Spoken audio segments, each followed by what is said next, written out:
Hello and thank you for joining. My name is Selvio DeAngeles and we will be jumping into a hot topic today, which is fire. So fires played this increasingly impactful role in managing our landscape and in the prevention of large-scale wildfires across the US.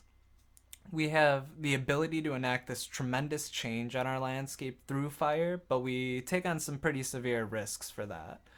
Our natural resource professionals and private landowners face taking on severe financial liability risk in order to put a prescribed fire on, and there's been some conflicting opinions over how much negligence should be required to assume liability for a fire that escapes control. Wisconsin's one of 5 states that still has strict liability laws, meaning the igniting party is 100% responsible for any and all damages on land outside of their burn unit. Some say it's a hindrance to prescribed burning and deters landowners from wanting to put fire on their own land because of those financial risks, where others argue that this level of liability is needed to keep fire practitioners accountable for their actions and protect private landowners from facing that loss of property value.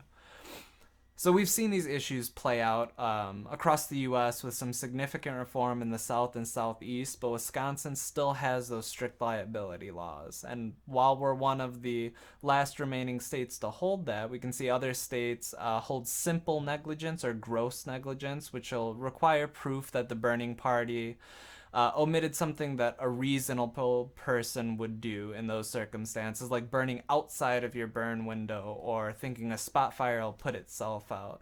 And when looking at those three categories, I think analogy outside of fire helps. So simple negligence would be something like you missed a stop sign and went through, caused a minor accident, where gross negligence would be something like flooring it through a high pedestrian area. It's the next level of severity. So when we look at Wisconsin, we see fire as a naturally occurring part of our ecosystem.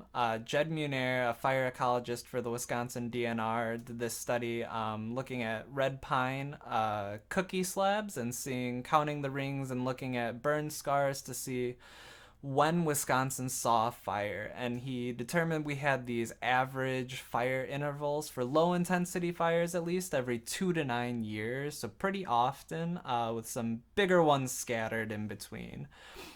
Um, Fire reform laws, especially in the Southeast, have been successful in their approach to environmental conservation.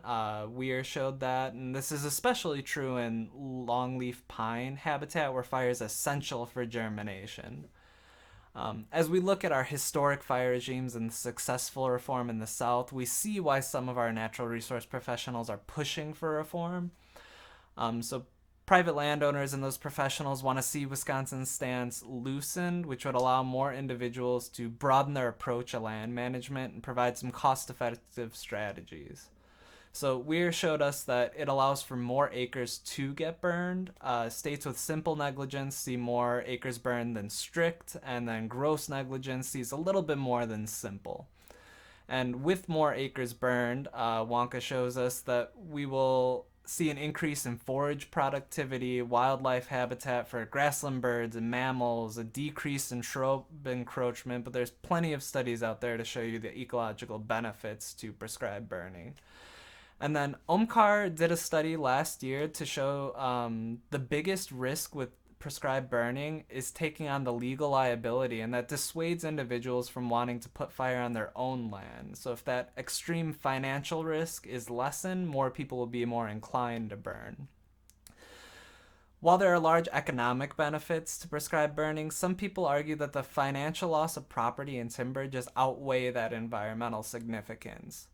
So Wonka shows us that with additional fire on the landscape, there's an increased chance of being impacted by that fire, whether that's through property damage or impacts from smoke management, which poses its own safety and health risks. But reforming Wisconsin's fire liability policy would also place an additional burden on the defendant to prove that the fire party was negligent in their application.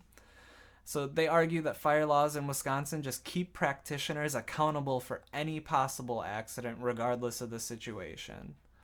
Both arguments have their merits, and we need to take them into consideration as we move forward. We face these large-scale threats to our ecosystem health and need to weigh that risk between land degradation and potential property damage. Wisconsin's lack of liability reform puts additional barriers to making impactful change on our landscape, which was historically seeing frequent fire intervals pre-European settlement. Removing these barriers allow more individuals to apply prescribed burns on their land, ultimately improving the quality of our natural resources, and landowners who oppose changes fear the additional burdens of proving that the burners were negligent, and increased chances of property or timber value may occur as a result from an escaped fire. So think about us. Everyone in this class is a potential landowner, or you have family that owns land, and many of us will be focusing our professional career on natural resources later on in life. We need to focus on these issues and choose whether ecosystem benefits or security of property damage is more important at the current moment. We face wildfires raging in the West, disappearing habitat across the US, and we see fire adapted species slowly disappearing. So, our time to think about these things and enact change is right now. So, again, this is Selvio DeAngeles taking a look at Wisconsin prescribed fire liability reform. Thank you for listening, and hope you guys have a great day.